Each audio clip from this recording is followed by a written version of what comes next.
یہ God friend مولانا طارق جمیل کون ہے؟ یہ خطاب کہاں سے ملا؟ یہ اس نے دیا ہے۔ اچھا، اس میں تو مختلف مذاہب کے لوگ بھی جو ہیں وہ بھی آپ کو فالو کر رہے ہوتے ہیں؟ جی اللہ کا شکر ہے۔ رائمنڈ کے اجتماع کے لیے انڈیا سے جو لوگ آتے ہیں ان کو ریسیو کرنے واگا بارڈر پہ تھا، تو 10:30 بارڈر کھل گیا، لوگ آنا شروع ہو گئے۔ ہمارے لوگ ابھی نہیں آئے تھے، تو ایک سکھوں کی فیملی، عورتیں مرد، وہ آ رہے تھے، میرے قریب سے گزرے تو کھڑے ہو گئے، کہنے کہ طارق جمیل صاحب، میں کہا جی اسی تہاڈا بیان سننے ہاں، تسی بڑی سندر گل کردے ہو۔ دوسرا سکھ بولا کردے رہی ہو، کردے رہی ہو۔ تو اللہ کا شکر ہے، ایسے میں بیرے سروس اسٹیشن پر رکا چائے پینے کے لیے، تو ہوٹل میں انٹر ہوا تو ایک فیملی بیٹھی تھی کافی بڑی، تو وہ لڑکیوں نے مجھے دیکھ کے سر پہ دوپٹہ لے لیا، تو جو فیملی ہیڈ تھے وہ کھڑے ہو گئے اور بڑا مجھے جفا ڈال کے ملے، کہا جی مولانا ہم کرسچن ہیں لیکن آپ کا بیان ہم روزانہ سنتے ہیں، آپ محبت کی بات کرتے ہیں، بس یہ راز ہے۔ میرے نبی سے پوچھا گیا، نہیں میرے نبی نے پوچھا اسلام کا سب سے بڑا عمل کون سا ہے، مضبوط عمل؟ صحابہ نے کہا نماز، آپ نے فرمایا نہیں۔ صحابہ نے کہا جہاد، آپ نے فرمایا نہیں۔ صحابہ نے کہا روزہ، آپ نے فرمایا نہیں۔ پھر صحابہ نے کہا حج، آپ نے فرمایا نہیں۔ پھر صحابہ نے کہا پھر آپ ہی بتائیں، آپ نے فرمایا اسلام کا سب سے مضبوط عمل ہے آپس میں اللہ کے لیے محبت کرنا اور اللہ کے لیے بغض رکھنا، تو محبت کو اسلام کا سب سے مضبوط عمل بتایا، تو جو محبت کی بات کرے گا لوگ سنیں۔ مولانا صاحب، یہ جو ہمارا ہمسایہ ملک میں ہے کہ رہنے والے لوگ ہیں، یہاں تو چلے ہماری زبان بھی ملتی ہے، لیکن وہ جو رشین مشہور ریسلر، اس نے آپ کو کہاں سے ڈھونڈ لیا؟ خبیب نے جی اس تک آپ کا پیغام کیسے پہنچا؟ اس نے بتایا کہ آپ کے بیان سب ٹائٹل ہوتے ہیں ہماری کرگیزی زبان میں، داغستانی، داغستان کا ہے، تو ہمارے تو نوجوان بہت تمہیں سنتے ہیں، وہ سب ٹائٹل سے۔ واہ واہ واہ۔ مجھے جرمنی میں ایک پولینڈ کا نوجوان ملا، تو مقامی دوست نے بتایا یہ مسلمان ہوا ہے تمہارے بیان سن کر۔ میں نے کہا میرا بیان تو پولش چھوڑ انگریزی میں بھی کوئی نہیں۔ وہ کہنے لگا یہ پولش میں ترجمہ ہوتا ہے تمہارے بیانوں کا، وہ پڑھ پڑھ کے یہ مسلمان ہو۔ تو اس طرح اللہ تعالیٰ دلوں میں پیار ڈالتا ہے۔ کیا مردوں کے لیے 4 شادیاں کرنا ضروری ہے؟ نہیں، بالکل نہیں۔ لیکن یہ کیوں بتایا جاتا ہے کہ جی یہ کہ مرد کے لیے 4 شادیاں ضروری ہیں؟ نہیں، اللہ نے ایک شرط لگائی کہ تم عدل کرو، فَإِن لَّمْ تَعْدِلُوا فَوَاحِدَةً، اگر تم عدل نہ کر سکو بس پھر ایک ہی شادی ہے۔ تو اللہ نے بڑی سختی کے ساتھ یہ، جو آدمی جس نے 2-3 شادیاں کی اور بیویوں کے ساتھ انصاف نہ کیا، کسی ایک کی طرف مائل رہا، تو قیامت کے دن اس کا پورا آدھا دھڑ فالج زدہ ہوگا، وہ علامت ہوگی کہ اس نے وہاں اپنے جسم کو غلط استعمال کیا، تو وہاں وہ فالج کے ساتھ اٹھایا جائے۔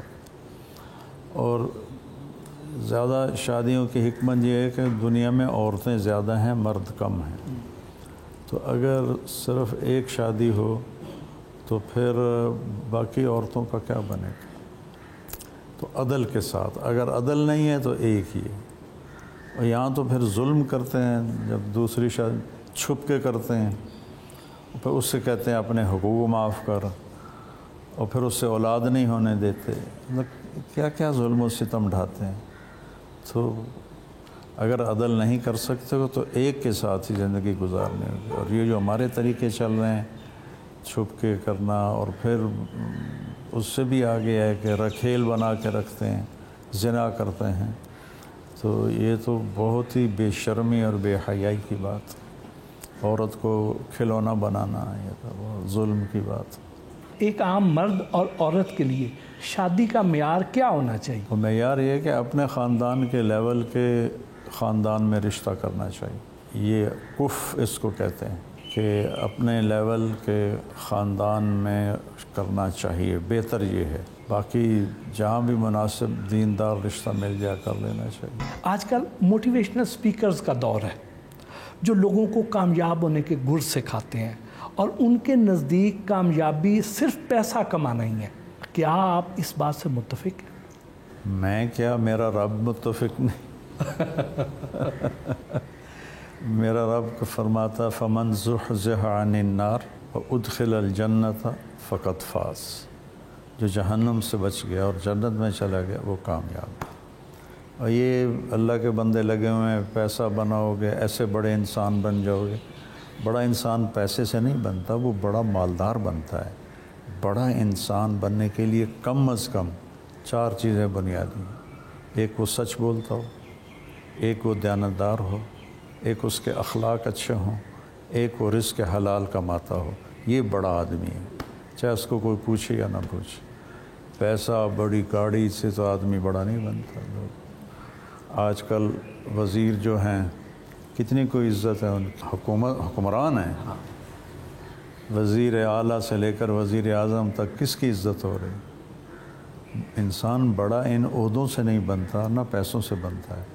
इंसान बड़ा अपनी अंदर की सिफ़ात से बनता है, जिसमें ये 4 बुनियादें हैं, 4 पिलर हैं, बाकी फिर से आगे होते हैं। अगर आप आलिम दीन ना होते तो क्या होते? आलिम दीन ही होता, चूँकि मेरा मुकद्दर ही यही था, तो और मैं सोचता भी नहीं हूँ। अल्लाह ने कर मैं किसी पुट्ठी राह पर ही होता। डॉक्टर तो मैंने नहीं बनना था, नहीं बनना था। नहीं, मेरा कोई पढ़ने का ज़ौक़ नहीं था, वह मैंने शोबिज़ में चले जाना था। आप तो बड़े मशहूर हीरो होते हैं अपने। अस्तग़फ़िरुल्लाह। और आजकल फिर मैं बहुत रो रहा होता कि मैंने ज़िंदगी कहाँ ख़राब कर दी। हो सकता है वहाँ पे भी आपको फिर कोई मौलाना तारिक जमील मिल जाता है। मौलाना तारिक जमील साहब घर में कैसे हैं? घर में मौलाना नहीं है, सिर्फ तारिक जमील है। मुख्तसर। शादी को कितना अर्सा हो गया? काफ़ी साल हो गए अल्हम्दुलिल्लाह। और क्या आपकी अपनी मर्ज़ी से हुई? अरेंज हुई थी। अरेंज हुई थी। आम तौर पर हमारे जो मौलाना हजरात हैं वो एक से ज़्यादा शादियाँ करते हैं, क्या आपकी एक ही है या ज़्यादा है? नहीं, मेरी एक ही है। मुझे तो ख़ुद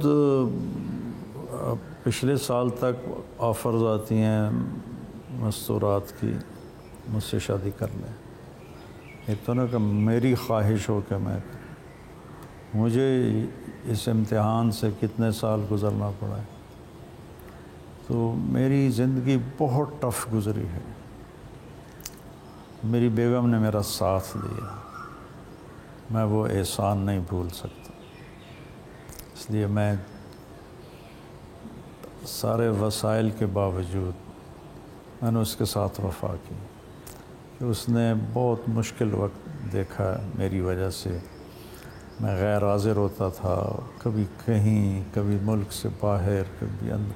मेरा एक बच्चा भी मेरी मौजूदगी में पैदा नहीं हुआ। मेरे सारे बच्चे पैदा हुए, मैं तबलीग में था, तो वो फिर उन बच्चों को संभालना बहुत बड़ी कुर्बानी। जब इस तरह इतनी ज़्यादा ऑफ़र्स आती हैं तो उस वक्त कैसे ख़ुद पे काबू रखते हैं, कैसे कंट्रोल करते हैं? अल्लाह काबू देता है। मर्द की सबसे बड़ी कमज़ोरी औरत है और औरत की सबसे बड़ी कमज़ोरी मर्द है। अल्लाह ताला ने ये एक निज़ाम रखा है। बस सामने एक मकसद था कि भाई केमिस्ट्री की, मेरे प्रोफेसर थे सलीम साहब रहमतुल्लाह अलैह, मुझे अलग टाइम देते थे केमिस्ट्री के लिए, तो मैं उनसे लेक्चर लेके उठा तो उन्होंने क्या पढ़िया कर डॉक्टर बन जा। मैं क्या सर जी दुनिया एक बारी आया है कि यह काम करिए जरा दुनिया याद रख। वो आगे उस वक्त राशिद मिन्हाज शहीद का वाक़या ताज़ा हुआ था। वो आगे मुझे पंजाबी में कहा राशिद मिन्हाज कोई कोई होता है। तो मेरे ऊपर ओस पड़ गई। मैंने कहा ये बात तो सही कह रहे हैं, मैं तो एक आम सा लड़का हूँ और ना मेरे अंदर कोई ऐसी तालीमी काबिलियत है, तो मैं तो वाकई कुछ भी नहीं कर सकता। और अल्लाह ने क्या कर दिया, मैं उसका शुक्रगुज़ार। कभी सोचा था कि अल्लाह ताला ने आपको इतनी इज़्ज़त, इतनी शोहरत से नवाजना है? नहीं, कभी नहीं सोचा था। محض اللہ کا فضل ہے، محض اللہ کا فضل ہے۔